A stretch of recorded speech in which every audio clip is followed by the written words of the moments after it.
സംസ്ഥാനത്ത് ലോക്സഭാ തെരഞ്ഞെടുപ്പിനുള്ള നാമനിർദ്ദേശ പത്രികാ സമർപ്പണം പൂർത്തിയായി. സൂക്ഷ്മ പരിശോധന ഏപ്രിൽ 5 വെള്ളിയാഴ്ച നടക്കും. സംസ്ഥാനത്ത് നാമനിർദ്ദേശ പത്രികാ സമർപ്പണത്തിന്റെ സമാപന ദിവസമായ വ്യാഴാഴ്ച നിരവധി സ്ഥാനാർത്ഥികൾ പത്രിക സമർപ്പിച്ചു. ആലപ്പുഴയിൽ വൻ ജനാവലിയുടെ അകമ്പടിയോടെയാണ് UDF സ്ഥാനാർത്ഥി KC വേണുഗോപാൽ കളക്ടർ അലക്സ് വർഗീസിന് മുമ്പാകെ പത്രിക സമർപ്പിക്കാനെത്തിയത്.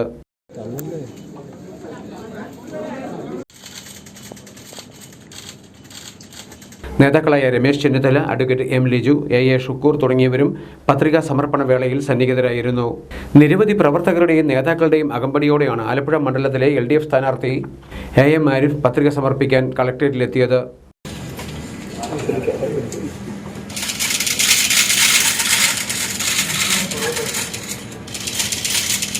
CPIM പോളിറ്റ് ബ്യൂറോ അംഗം MA ബേബി, മന്ത്രി സജി ചെറിയാൻ, CPIM ജില്ലാ സെക്രട്ടറി R. നാസർ, മുൻ മന്ത്രി G. സുധാകരൻ, CPI ജില്ലാ സെക്രട്ടറി TJ ആഞ്ചലോസ്, U. പ്രതിഭ MLA തുടങ്ങിയവർ പത്രികാ സമർപ്പണ വേളയിൽ സന്നിഹിതരായിരുന്നു. മാവേലിക്കര മണ്ഡലത്തിലെ UDF സ്ഥാനാർത്ഥി കൊടിക്കുന്നിൽ സുരേഷ് വർണ്ണാധികാരിയായ ചെങ്ങന്നൂർ RDO G. നിർമ്മൽ കുമാർ മുമ്പാകെ നാമനിർദ്ദേശ പത്രിക സമർപ്പിച്ചു.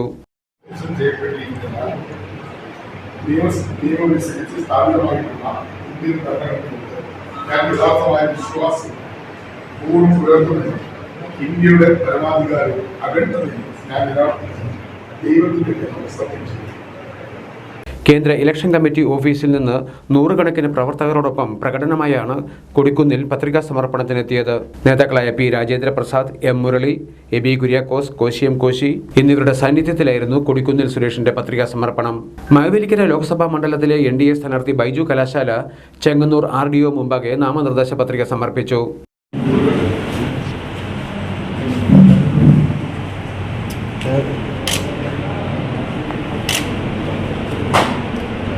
BDJS സംസ്ഥാന general secretary advocate PS Jyothis, BJP സംസ്ഥാന വക്താവ് സന്ദീപ് വാചസ്പതി, ആലപ്പുഴ ജില്ലാ പ്രസിഡന്റ് MV ഗോപകുമാർ തുടങ്ങിയവർ പത്രികാ സമർപ്പണ വേളയിൽ സന്നിഹിതരായിരുന്നു.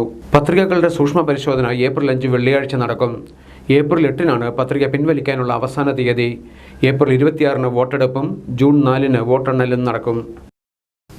കേരളത്തിലെ ജനങ്ങളുടെ ചോദ്യങ്ങൾക്ക് മറുപടി പറയാതെ രാഹുൽ ഗാന്ധിയെ വിമർശിക്കുക എന്നത് മാത്രമാണ് മുഖ്യമന്ത്രി പിണറായി വിജയൻ ചെയ്യുന്നതെന്ന് കോൺഗ്രസ് നേതാവ് KC വേണുഗോപാൽ. പ്രധാനമന്ത്രി നരേന്ദ്രമോദിക്കെതിരെ മുഖ്യമന്ത്രി ഒന്നും പറയാറില്ലെന്നും പരിഹാസം. വയനാട്ടിലെത്തിയ രാഹുൽ ഗാന്ധിയുടെ പക്കൽ കോൺഗ്രസ് പതാകയൊന്നും കണ്ടില്ലെന്ന് മുഖ്യമന്ത്രി വിമർശനം ഉന്നയിച്ചിരുന്നു. ഈ വിഷയം മാധ്യമപ്രവർത്തകർ ഉന്നയിച്ചപ്പോഴായിരുന്നു KC വേണുഗോപാലിന്റെ പ്രതികരണം. കോൺഗ്രസ് പാർട്ടി രൂക്ഷമായ ഭാഷ വിമർശിച്ചിട്ടുണ്ട്. സ്വന്തം പതാക പോലും ഉപയോഗിക്കാൻ കഴിയാത്ത ഗതികേടിലേക്ക് കോൺഗ്രസ് മാറി. രാഹുൽ ഗാന്ധി എവിടെ കോൺഗ്രസിന്റെ പതാക എന്നാണ് ചോദിക്കുന്നത് മുഖ്യമന്ത്രിക്ക് എന്ത് വേണമെങ്കിലും ചോദിക്കാം. അദ്ദേഹം ആദ്യം കേരളത്തിലെ ഇന്നലെ രാഹുൽ ഗാന്ധിയെ കണ്ട സിദ്ധാർത്ഥന്റെ പിതാവ് രാഹുൽ ഗാന്ധിയെ കണ്ടൊരു നിവേദനം കൊടുക്കുകയുണ്ടായി. അദ്ദേഹത്തിൻ്റെ കണ്ണിൽ നിന്ന് ധാരധാരയായിട്ട് വെള്ളം വീണ്ടുകൊണ്ടിരിക്കുകയായിരുന്നു, കരഞ്ഞുകൊണ്ടിരിക്കുകയായിരുന്നു.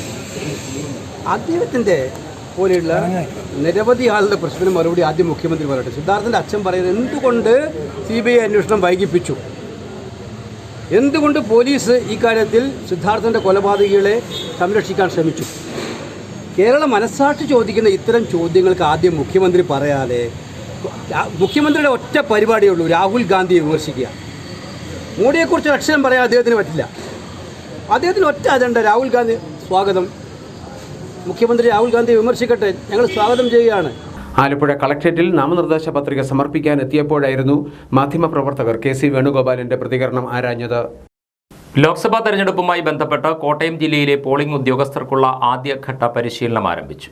പ്രിസൈഡിംഗ് ഓഫീസർമാർക്കും ഫസ്റ്റ് പോളിംഗ് ഓഫീസർമാർക്കുമുള്ള പരിശീലനമാണ് ഈ മാസം 5 വരെ നടക്കുന്നത്. എന്ത് ചെയ്യാൻ പറ്റും? മെഷീൻ ഓഫ് ചെയ്യാം, ഡിസ്കണക്ട് ചെയ്യാൻ മറക്കരുത്. എങ്കിൽ മാത്രമേ, എന്നിട്ട് ടോട്ടൽ എടുക്കുക, 17A രജിസ്റ്ററുമായിട്ട് ടാലി ആണോ നോക്കുക. അതോടുകൂടി നമ്മുടെ പോളിംഗ് 1 വിജയമായിട്ട് അവസാനിച്ചേ.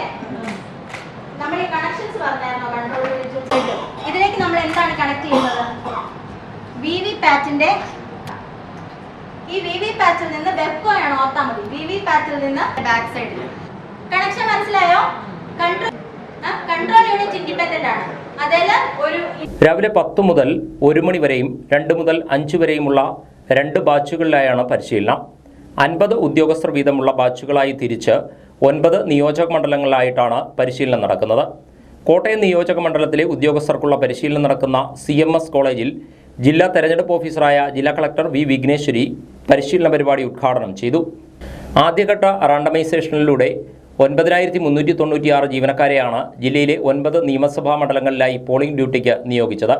2349 വീതം പ്രിസൈഡിംഗ് ഓഫീസർമാരെയും ഫസ്റ്റ് പോളിംഗ് ഓഫീസർമാരെയും നിശ്ചയിച്ചിട്ടുണ്ട്. ഇവർക്കുള്ള പരിശീലനമാണ് ഇപ്പോൾ നടക്കുന്നത്. റാൻഡമൈസേഷനിലൂടെ തെരഞ്ഞെടുത്ത 4698 പോളിംഗ് ഓഫീസർമാർക്കുള്ള പരിശീലനം പിന്നീട് നടക്കും. വോട്ടർ ബോധവൽക്കരണ പരിപാടിയുടെ ഭാഗമായി ആലപ്പുഴ ജില്ലയിൽ വോട്ട് പാട്ട് CD പ്രകാശനം ചെയ്തു. ചലച്ചിത്ര ഗാനരചയിതാവ് വയലാർ ശരശ്ചന്ദ്രവർമ്മ പ്രകാശന കർമ്മം നിർവഹിച്ചു. ജോയിന്റ് വീഡിയോ ജി ഹരികുമാറാണ് ഗാനം രചിച്ചത്. താലൂക്ക് സ്റ്റാറ്റിസ്റ്റിക്സ് ഓഫീസർ വിശ്വനാഥൻ സംഗീതവും ഹണി സർഗം ആലാപനവും നിർവഹിച്ചു. കളക്ടറേറ്റ് കോൺഫറൻസ് ഹാളിൽ നടന്ന ചടങ്ങിൽ ജില്ലാ തെരഞ്ഞെടുപ്പ് ഓഫീസറും ജില്ലാ കളക്ടറുമായ അലക്സ് വർഗീസ് അധ്യക്ഷനായി. SVEEP nodal officer Philip Joseph, LSGD assistant director Ponsini തുടങ്ങിയവർ പങ്കെടുത്തു. വരുന്ന ലോക്സഭാ തെരഞ്ഞെടുപ്പിൽ NDAയ്ക്ക് പിന്തുണ നൽകാൻ തീരദേശ സംരക്ഷണ സമിതിയുടെയും ധീവരസഭ ഭരണഘടനാ സംരക്ഷണ സമിതിയുടെയും സംയുക്ത യോഗത്തിൽ തീരുമാനം. മത്സ്യത്തൊഴിലാളി അനുകൂല നടപടികൾ സ്വീകരിക്കുന്നതിന് NDA മുന്നണിയോട് ആവശ്യപ്പെടുമെന്നും സംയുക്ത കമ്മിറ്റി ഭാരവാഹികൾ ആലപ്പുഴയിൽ പറഞ്ഞു. നിലവിലെ രാഷ്ട്രീയ സാഹചര്യം വിലയിരുത്തിയതിൻ്റെ അടിസ്ഥാനത്തിലാണ് ദേശീയ ജനാധിപത്യ സഖ്യത്തിന് പിന്തുണ നൽകാൻ തീരുമാനിച്ചതെന്ന് നേതാക്കൾ പറഞ്ഞു. ലോക്സഭാ തെരഞ്ഞെടുപ്പുമായി ബന്ധപ്പെട്ട സ്ഥാനാർത്ഥി നിർണയത്തിൽ തീരദേശവാസികളായ മത്സ്യത്തൊഴിലാളികളെ അവഗണിക്കുന്ന സമീപനമാണ് LDF, UDF മുന്നണികൾ സ്വീകരിച്ചിട്ടുള്ളത്. ഈ സാഹചര്യത്തിലാണ് ധീവരസഭ ഭരണഘടനാ സംരക്ഷണ സമിതിക്കും തീരദേശ സംരക്ഷണ സമിതിക്കും നിർണായക സ്വാധീനമുള്ള തിരുവനന്തപുരം, കൊല്ലം, ആലപ്പുഴ, കോട്ടയം, എറണാകുളം, തൃശൂർ എന്നീ ലോക്സഭാ മണ്ഡലങ്ങളിൽ പിന്തുണ നൽകുവാനും യോജിച്ച് പ്രവർത്തിക്കുവാനും തീരുമാനിച്ചതെന്നും സംയുക്ത കമ്മിറ്റി ഭാരവാഹികൾ അറിയിച്ചു. ഇപ്പോഴത്തെ ഈ സ്ഥാനാർത്ഥി നിർണയം പരിശോധിച്ചാൽ നിങ്ങൾക്കറിയാം, നിലവിൽ UDF ആണെങ്കിൽ 16 സ്ഥാനാർത്ഥികളിൽ, കോൺഗ്രസിൻ്റെ 16 സ്ഥാനാർത്ഥികളിൽ തൃശ്ശൂരിൽ നിന്നുള്ള TN പ്രതാപനെ മാത്രം ഒഴിവാക്കി. അവർക്കിഷ്ടമുള്ളവരെ മാറ്റാം. പക്ഷേ അത് അവസാന സമയത്ത് TN പ്രതാപൻ എന്ന് പറയുമ്പോൾ അദ്ദേഹം ഒരു സമുദായ അംഗമെന്ന നിലയിൽ ധീവര സമുദായത്തിൻ്റെ ഒരു പ്രാതിനിധ്യമായിരുന്നു, അത് ഇല്ലാതെ വന്നു. അതുപോലെ തന്നെ ഇടത് മുന്നണിയിലാണെങ്കിൽ ആരെയും സ്ഥാനാർത്ഥികളാക്കിയിട്ടില്ല.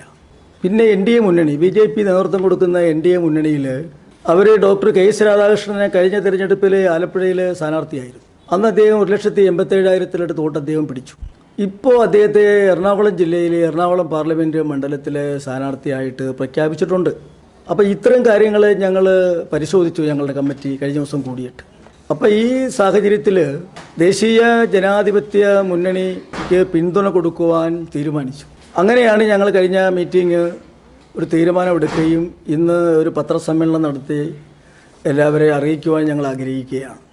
കരിമണൽ ഖനനം നിർത്തിവെക്കുക, തീരപരിപാലന നിയമത്തിലെ പരിരക്ഷകൾ തീരവാസികൾക്ക് അനുകൂലമായി നടപ്പിലാക്കുക, വീടുകൾ നഷ്ടപ്പെട്ടവർക്കുള്ള പുനരധിവാസ നടപടികൾ വേഗത്തിൽ നടപ്പിൽ വരുത്തുക, തീരദേശവാസികളെ നിരന്തരമായി ബാധിക്കുന്ന പ്രശ്നങ്ങൾക്കും ഉൾനാടൻ മേഖലയെ ദോഷമായി ബാധിക്കുന്ന പ്രശ്നങ്ങൾക്കും പരിഹാരം കാണുക, തണ്ണീർമുക്കം ബണ്ട് സമയബന്ധിതമായി അടയ്ക്കുകയും തുറക്കുകയും ചെയ്യുക, തീരശോഷണം തടയുന്നതിന് അടിയന്തര നടപടികൾ സ്വീകരിക്കുക എന്നീ ആവശ്യങ്ങൾ NDA മുന്നണിയോട് ഉന്നയിക്കുമെന്നും നേതാക്കൾ പറഞ്ഞു. ആലപ്പുഴയിൽ നടത്തിയ വാർത്താസമ്മേളനത്തിൽ സംയുക്ത committee chairman PG Suganan, general convener MV Udayakumar, vice chairman Punnapra Appachan, കൺവീനർമാർ എന്നിവർ പങ്കെടുത്തു. മാലിന്യമുക്ത നവകേരള പ്രവർത്തനങ്ങൾക്ക് മങ്കൊമ്പ് സിവിൽ സ്റ്റേഷൻ ഓഫീസിലെ ഉദ്യോഗസ്ഥരുടെ വകയായി സംഭാവന കൂമ്പാരം. സംഭാവന പ്ലാസ്റ്റിക് ഉൾപ്പെടെയുള്ള മാലിന്യങ്ങളാണെന്ന് മാത്രം. ഒരു പ്രദേശം, ഒരു ഓഫീസ് പരിസരം എങ്ങനെ മാലിന്യപൂരിതമാക്കാം എന്ന് തെളിയിച്ച് കാണിച്ചിരിക്കുകയാണ് മങ്കൊമ്പിലുള്ള കുട്ടനാട് താലൂക്ക് ഓഫീസിലെ ജീവനക്കാർ. പ്ലാസ്റ്റിക് കൂടുകൾ, കുപ്പികൾ, ഭക്ഷണാവശിഷ്ടങ്ങൾ എന്നിവയെല്ലാം സിവിൽ സ്റ്റേഷൻ പരിസരത്ത് കുമിഞ്ഞുകൂടിയിരിക്കുന്നു.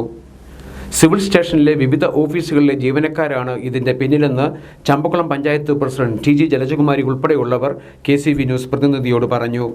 മാലിന്യമുക്ത നവകേരളത്തിൻ്റെ ഭാഗമായി ഗവൺമെൻറ് വലിയ പദ്ധതികൾ ഒരുക്കുമ്പോൾ ചമ്പക്കുളം പഞ്ചായത്തിൻ്റെ കീഴിൽ മിനി സിവിൽ സ്റ്റേഷന് കീഴിലുള്ള താലൂക്ക് ഓഫീസ് ഉൾപ്പെടെയുള്ള ഓഫീസുകളിൽ നിന്നാണ് ഇത്തരത്തിലുള്ള മാലിന്യങ്ങൾ ഇവിടെ കൂമ്പാരം കൂട്ടിയിട്ട് പ്ലാസ്റ്റിക് കവറിനകത്താക്കി കത്തിക്കുന്ന ഒരു പ്രവണത നമ്മളിപ്പോൾ കണ്ടുവരുന്നത്. പല പ്രാവശ്യവും താലൂക്ക് ഓഫീസിൽ നമ്മൾ ഈ കാര്യങ്ങളൊക്കെ പറഞ്ഞിട്ടുണ്ട്. അവിടെ നേരത്തെ താലൂക്ക് ഓഫീസിൻ്റെ മുമ്പിലിട്ട പ്ലാസ്റ്റിക് ഉൾപ്പെടെയുള്ള പേപ്പറുകൾ കത്തിക്കുമ്പോൾ നമ്മൾ ഫോട്ടോ എടുത്തിട്ട് തന്നെ തഹസീൽദാരോട് ഈ വിഷയം നമ്മൾ സൂചിപ്പിച്ചിട്ടുള്ളതാണ്. എന്നിരുന്നാലും പ്ലാസ്റ്റിക് ബോട്ടിൽ ബൂത്ത് ഉൾപ്പെടെ ഈ പ്രദേശത്ത് ഉണ്ടായിട്ട് പോലും പ്ലാസ്റ്റിക് കുപ്പികൾ ഉൾപ്പെടെയുള്ള വേസ്റ്റ് ഇവിടെ ഇട്ട് കത്തിക്കുന്നത് അറിഞ്ഞുകൊണ്ടാണ് ഇന്നിപ്പോൾ നമ്മളിവിടെ വന്ന് ഇവർക്കെതിരെ നിയമ നടപടികൾ എടുക്കുന്നതിന് വേണ്ടിയിട്ടുള്ള കാര്യങ്ങൾ ചെയ്യുന്നത്. നിയമ നടപടികൾ തന്നെ എടുക്കും. ഇപ്പോൾ നമ്മൾ നോട്ടീസ് കൊടുക്കും. നോട്ടീസ് കൊടുത്ത് കളക്ടർക്കും ഈ ഫോട്ടോയും വീഡിയോയും നമ്മൾ കൈമാറാനായിട്ട് തീരുമാനിച്ചിരിക്കുകയാണ്. പ്ലാസ്റ്റിക് ശേഖരിക്കാൻ എത്തുന്ന ഹരിതകർമ്മസേന അംഗങ്ങളോട് ഈ പ്രദേശത്ത് കണ്ടുപോകരുതെന്നാണ് ചില ഉദ്യോഗസ്ഥർ താക്കീത് നൽകിയിട്ടുള്ളതെന്നും പ്രസിഡന്റ് പറഞ്ഞു. ഹരിതകർമ്മസേന എല്ലാ മാസവും താലൂക്ക് ഓഫീസ് വരുന്നുണ്ട്. പക്ഷേ ഒരു പ്രാവശ്യം പോലും അവർക്ക് പ്ലാസ്റ്റിക്കോ യൂസർ ഫീയോ കൈമാറുന്നില്ല. ഈ ഓഫീസിലേക്ക് കയറി പോകരുതെന്നാണ് ഹരിതകർമ്മസേനയുടെ ഓഫീസിലുള്ള ആൾക്കാർ പറഞ്ഞിരിക്കുന്നത്. വലിയ ഒരു പൊതുസ്ഥാപനത്തിന്റെ പരിസരം ഇത്തരത്തിൽ മാലിന്യപൂരിതമാക്കാൻ ഇവിടെയുള്ള ജീവനക്കാർക്ക് എങ്ങനെ മനസ്സു വരുന്നു എന്നത് ചിന്തിക്കേണ്ടിയിരിക്കുന്നു. ഇത്തരം കാര്യങ്ങളെ നിയന്ത്രിക്കാൻ ഇവിടെ മേലധികാരികളോ ഇതുമായി ബന്ധപ്പെട്ട ഉദ്യോഗസ്ഥരോ ഇല്ലെന്ന് വേണമോ പൊതുജനം മനസ്സിലാക്കാൻ. ഏതായാലും ഇതു സംബന്ധിച്ച് കളക്ടർക്ക് പരാതി കൊടുക്കുവാനും നിയമ നടപടി സ്വീകരിക്കുവാനും തയ്യാറെടുക്കുകയാണ് ചമ്പക്കുളം പഞ്ചായത്ത് ഭരണസമിതി. വൈസ് പ്രസിഡന്റ് അഗസ്റ്റിൻ ജോസഫ്, സ്ഥിരം സമിതി അധ്യക്ഷരായ Benny Varghese, S Mayadevi, panchayat assistant secretary Swapna K Nair എന്നിവരും മാലിന്യപൂരിതമായ പ്രദേശം സന്ദർശിക്കാൻ പ്രസിഡന്റിനൊപ്പം എത്തിയിരുന്നു. പ്രശസ്ത നാടക നടൻ കൈനഗിരി തങ്കരാജിന്റെ 2ാം ചരമവാർഷികം കഴിഞ്ഞ ദിവസം ആചരിച്ചു. പുരോഗമന കലാസാഹിത്യ സംഘം തകഴി ഏരിയ കമ്മിറ്റിയുടെ ആഭിമുഖ്യത്തിൽ കൈനഗിരിയിൽ അനുസ്മരണ സമ്മേളനം ചേർന്നു. ബുധനാഴ്ച വൈകുന്നേരം 5-ന് കൈനഗിരി പഞ്ചായത്ത് ബസ് സ്റ്റാൻഡിന് സമീപം ചേർന്ന അനുസ്മരണ സമ്മേളനം കലാരത്ന ആർട്ടിസ്റ്റ് സുജാതൻ ഉദ്ഘാടനം ചെയ്തു. ഏറ്റവും പ്രഗത്ഭമായ കേരളത്തിലെ ചങ്ങനാശ്ശേരി ഗീത ആർട്സ് ക്ലബ് എന്ന് പറയുന്ന ഒരു നാടക പ്രസ്ഥാനം, അവർ സാക്ഷി എന്ന പേരുള്ള ഒരു നാടകം അവതരിപ്പിക്കുന്നു. വർഗീസ് പോൾ എന്ന് പറയുന്ന ഒരു പ്രതിഭ തന്നെ നാടകത്തെ എഴുതുകയും ഗീത ചാച്ചപ്പൻ എന്ന് പറയുന്ന ആ നാടകത്തിൻ്റെ മുതലാളി കൂടിയായ നടൻ കൂടിയായ ചാച്ചപ്പൻ ചേട്ടൻ സംവിധാനം ചെയ്യുകയും ചെയ്ത ഒരു ഗംഭീര നാടകം. ആ സാക്ഷി നാടകത്തിലേക്ക് ഒരു വൃദ്ധ വേഷത്തിന് 70-ന് മുകളിൽ പ്രായമുള്ള ഒരു ഇട്ടിര എന്ന് പറയുന്ന ഒരു മുതിർന്ന ഒരു പ്രായമായ മനുഷ്യനെ ചെവിക്ക് കേൾവി കുറഞ്ഞ കഥാപാത്രത്തെ അവതരിപ്പിക്കാൻ ഒരാളിനെ അന്വേഷിക്കുകയും കൈനഗിരി തങ്കരാജ് എന്ന് പറയുന്ന ഒരു നടൻ അതിനു മുമ്പ് ചെറിയ പ്രൊഫഷണൽ നാടക വേദിയിൽ തൻ്റെ സാന്നിധ്യം അറിയിച്ചു നിൽക്കുന്ന കാലം, അങ്ങനെ അദ്ദേഹം ഗീത ആർട്സ് ക്ലബിലേക്ക് ഒരാളിനെ വേണം എന്നുള്ള ഒരു അറിയിപ്പിൻ്റെ പുറത്ത് അവിടെ വരികയും ഈ തങ്കരാജ് ചേട്ടൻ ആദ്യമായിട്ട് ഗീതയുടെ റിഹേഴ്സൽ ക്യാമ്പിൽ വന്ന് ഇതിൽ പങ്കെടുക്കുകയാണ്. സമ്മേളനത്തിൽ PT ജോസഫ് അധ്യക്ഷനായിരുന്നു. പുകാസ സംസ്ഥാന കമ്മിറ്റി അംഗം Joseph Chacko, panchayat president MC Prasad, Sujatha S Nair, KG Prabhakaran, PN Devadas, T Manu എന്നിവർ സംസാരിച്ചു.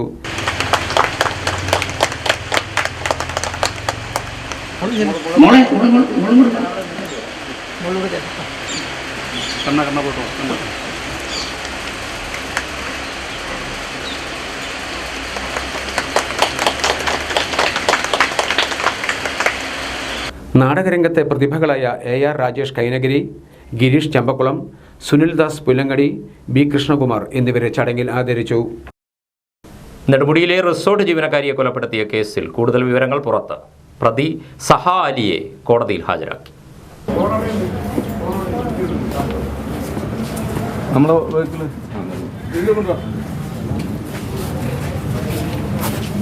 നെടുമുടിയിലെ റിസോർട്ട് ജീവനക്കാരിയെ കൊലപ്പെടുത്തിയ കേസിൽ കൂടുതൽ വിവരങ്ങൾ പുറത്തുവന്നു. അസമിലേക്ക് പോയി ഒരുമിച്ച് താമസിക്കണം എന്ന ഹാസ്രയുടെ നിർബന്ധമാണ് കൊലയ്ക്ക് പ്രേരിപ്പിച്ചതെന്ന് പ്രതി പോലീസിന് മൊഴി നൽകി. കൊല്ലപ്പെട്ട ഹാസ്രയും പ്രതി സഹ അലിയുമായി 4 വർഷമായി പ്രണയത്തിലായിരുന്നു. സഹ അലിക്ക് നാട്ടിൽ ഭാര്യയും കുട്ടികളുമുണ്ട്. ഇവരുടെ ബന്ധത്തെ ചൊല്ലി വീട്ടിൽ പ്രശ്നമുണ്ടായിരുന്നു.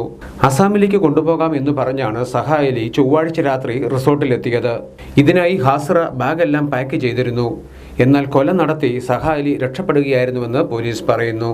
നെടുമുടിയിൽ റിസോർട്ട് ജീവനക്കാരിയായിരുന്നു അസം സ്വദേശിനിയായ ഹാസിറ. റിസോർട്ട് ഉടമകളുടെ കുടുംബവും ഇവിടെ തന്നെയാണ് താമസം. രാത്രി 11-ന് ഉടമയുടെ മകൾക്ക് ഭക്ഷണം കൊടുത്ത ശേഷം മുറിയിലേക്ക് പോയ ഹാസിറയെ രാവിലെ കാണാതായതിനെ തുടർന്ന് നടത്തിയ തെരച്ചിലാണ് റിസോർട്ടിലെ മുറിക്ക് പുറത്ത് വാട്ടർ ടാങ്കിന് സമീപം കൊല്ലപ്പെട്ട നിലയിൽ ഹാസിറയെ കണ്ടെത്തിയത്. കഴുത്തിൽ പർദ്ദയുടെ ഷാൾ മുറുക്കിയ നിലയിലായിരുന്നു. 2 കാതുകളിലെയും കമ്മൽ നഷ്ടമായിരുന്നു. ഒരു കാതിലെ കമ്മൽ പറിച്ചെടുത്ത നിലയിലാണ് ഹാസിറയെ കണ്ടെത്തിയത്. ഇതോടെ കൊലപാതകമാണെന്ന നിഗമനത്തിലെത്തിയ അന്വേഷണത്തിനൊടുവിലാണ് പ്രതി സഹ അലി പിടിയിലായത്. പ്രതിയെ നെടുമുടി പോലീസിന്റെ നേതൃത്വത്തിൽ സംഭവ സ്ഥലത്തെത്തിച്ച് തെളിവെടുപ്പ് നടത്തി. പിന്നീട് കോടതിയിൽ ഹാജരാക്കി. ഇനി ഇന്നത്തെ അറിയിപ്പുകൾ. സ്കൂൾ വിദ്യാർത്ഥികൾക്കായി അസാപ്പിന്റെ 5 ദിന സമ്മർ ക്യാമ്പുകൾ സംഘടിപ്പിക്കുന്നു. 4ാം ക്ലാസ് മുതൽ 10ാം ക്ലാസ് വരെയുള്ള വിദ്യാർത്ഥികൾക്ക് പങ്കെടുക്കാം. കുന്നന്താനം അസാപ്പ് കമ്മ്യൂണിറ്റി സ്കിൽ പാർക്കിലാണ് ക്യാമ്പ് നടത്തുന്നത്. Art and craft, robotics, AR, VR, digital literacy, game development തുടങ്ങിയ വൈവിധ്യമായ പരിപാടികൾ ക്യാമ്പിൽ ഉൾപ്പെടുത്തിയിട്ടുണ്ട്. 22 മുതൽ 26 വരെയാണ് ക്യാമ്പ് നടക്കുക. പങ്കെടുക്കാൻ താൽപ്പര്യമുള്ളവർ ഏപ്രിൽ 20 മുമ്പായി രജിസ്റ്റർ ചെയ്യണം. അസാബ് കുന്നന്താനം കമ്മ്യൂണിറ്റി സ്കിൽ പാർക്കിൽ ടാലി കോഴ്സിലേക്ക് അഡ്മിഷൻ ആരംഭിച്ചു. GSTയുടെ അടിസ്ഥാന കാര്യങ്ങൾ മുതൽ ടാലി ഉപയോഗിച്ചുള്ള GSTയുടെ പ്രാക്ടിക്കലുകൾ വരെയുള്ള മൊഡ്യൂളുകളാണ് കോഴ്സിൽ പരിശീലനം നൽകുന്നത്. 45 മണിക്കൂർ ദൈർഘ്യമുള്ള കോഴ്സിൽ അവസാന വർഷ കൊമേഴ്സ് ബിരുദ വിദ്യാർത്ഥികൾക്ക് പങ്കെടുക്കാം. കുന്നന്താനത്തുള്ള അസാബ് കമ്മ്യൂണിറ്റി സ്കിൽ പാർക്കിലാണ് കോഴ്സ് നടത്തപ്പെടുക. 30 സീറ്റുകൾ ലഭിക്കും. കോഴ്സ് വിജയകരമായി പൂർത്തീകരിക്കുന്നവർക്ക് ടാലി അക്കാദമിയുടെ സർട്ടിഫിക്കറ്റ് നൽകും.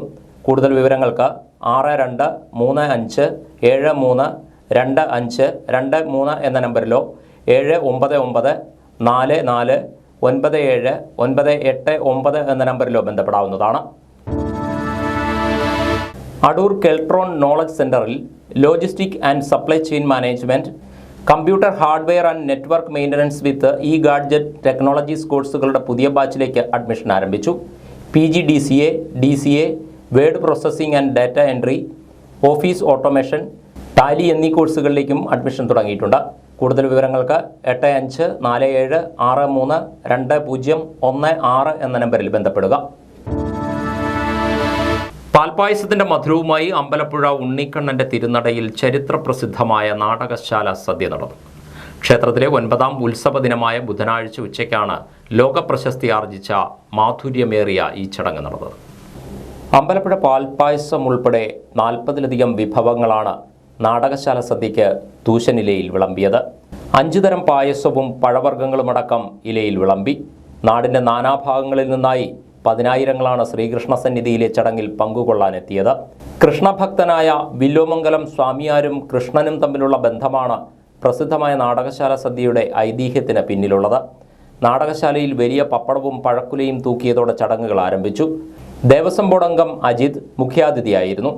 ചടങ്ങിൽ പങ്കെടുക്കാൻ പുലർച്ചെ മുതൽ തന്നെ ആയിരക്കണക്കിന് ഭക്തരാണ് കാത്തുനിന്നത്.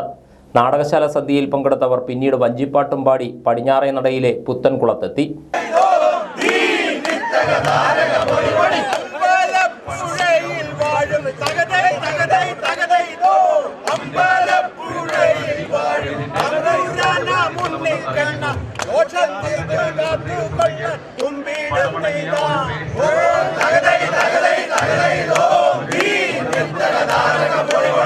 ഇവിടെ നിന്ന് തിരികെ എത്തിയ വഞ്ചിപ്പാട്ട് സംഘത്തെ അമ്പലപ്പുഴ പോലീസ് പഴക്കുല നൽകി സ്വീകരിച്ചു.